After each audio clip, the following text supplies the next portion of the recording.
God had raised up Moses, a man that would lead the people of Israel out of slavery.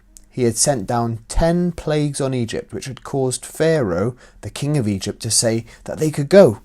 So the huge number of Israelites, men, women and children, left Egypt and started making their way to the land that God had promised them.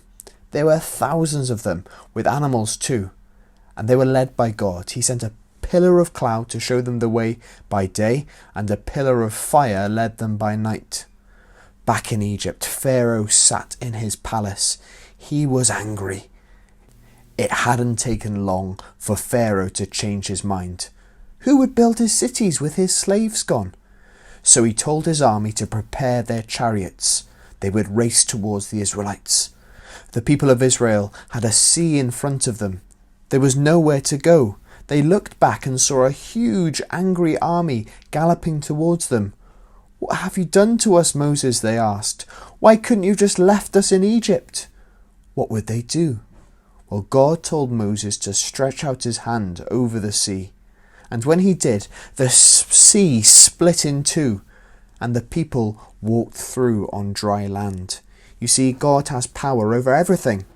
But when the Egyptians tried to chase after them, God jammed the wheels of their chariots and told Moses to stretch his hand again, and the water flowed back over the Egyptian army.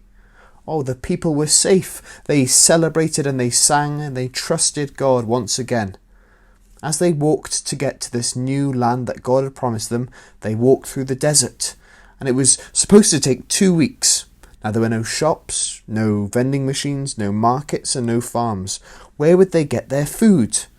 If God had set them free, if God had led them through a sea, those are big problems, and he dealt with those. Why wouldn't he deal with this? But the people grumbled. They didn't trust God. "We're hungry, Moses. We're thirsty. Why couldn't you just leave us in Egypt? We had good food in Egypt. The food there was amazing." They had forgotten that they were slaves there and that God had been good to them. He had promised them their own land. So God gave them water.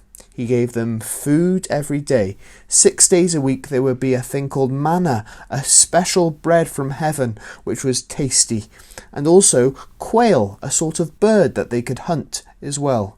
You see, God always cares for his people, and he had made a promise that they would come to their own land. But because the people didn't trust Moses and they didn't trust God, they kept grumbling. A journey which should have lasted 2 weeks lasted 40 years. God wanted the people that settled in this new land to be obedient. So those who had grumbled and not trusted in God died before they reached the new land.